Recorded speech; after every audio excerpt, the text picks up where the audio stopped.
In this video, we're going to give you both the differential equation and the solution, and your job will be to verify that this is a solution.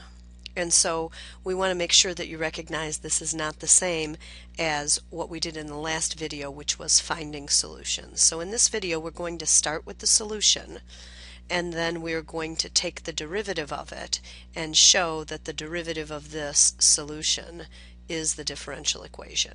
Okay, so the first problem on the board is to verify that 4 minus x squared under a square root is a solution to the given differential equation.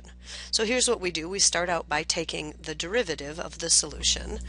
And so we think of 4 minus x squared as square root of 4 minus x squared as 4 minus x squared to the 1/2 power. So using the power rule for derivatives, we get 1/2 4 minus x squared to the negative 1/2, and then we're going to multiply that by a negative 2x. That's the chain rule. All right, and so we are simply simplifying this, and so we've got a negative 2x in the numerator, a 2 in the denominator, and what we get is a negative x left on the top, and then negative 1/2 power. We're going to bring the 4 minus x squared down and take that to the 1/2 power, and really we have verified now by taking the derivative of the solution that this is the differential equation, and hopefully you can see that they are equivalent. Okay, great. Let's move on to one that's a little bit more challenging. And so this time I'm going to give you the differential equation 2y prime plus y equals 0. And here's the solution. Y equals e to the negative t over 2. And so what we want to do is we want to verify that this is a solution. Okay, so just like before, we're going to start on the solution, right? And we're going to take the derivative, so y prime is equal to, and so the derivative of e to the u is e to the u times u prime. So here we go. Here's e to the negative t over 2, and then the derivative of negative 1/2 t is negative 1/2. All right, and so let me clean that up a little bit. Let's go ahead and call that e to the negative t over 2 all over 2 with a negative sign in front.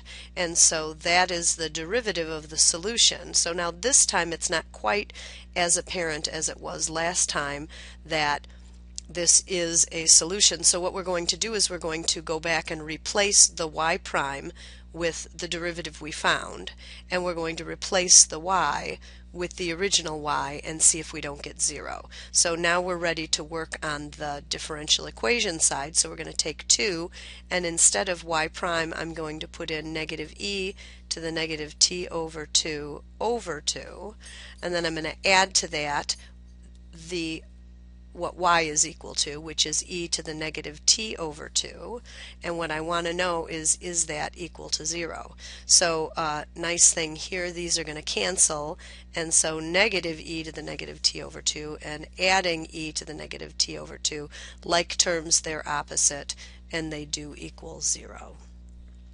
Okay, one more example, and we're going to do one with a second derivative in our differential equation.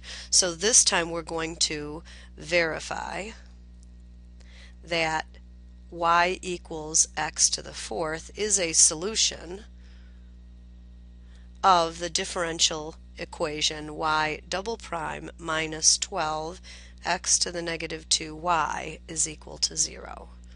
All right? It may seem like a lot more complicated, but it really isn't. What we're going to substitute in here is not the first derivative, but the second derivative. So again, when we verify, we always start on the solution, and so the derivative of x to the 4th is equal to 4x cubed. We don't need that, we need the second derivative. So here we go again, that would be 12x squared.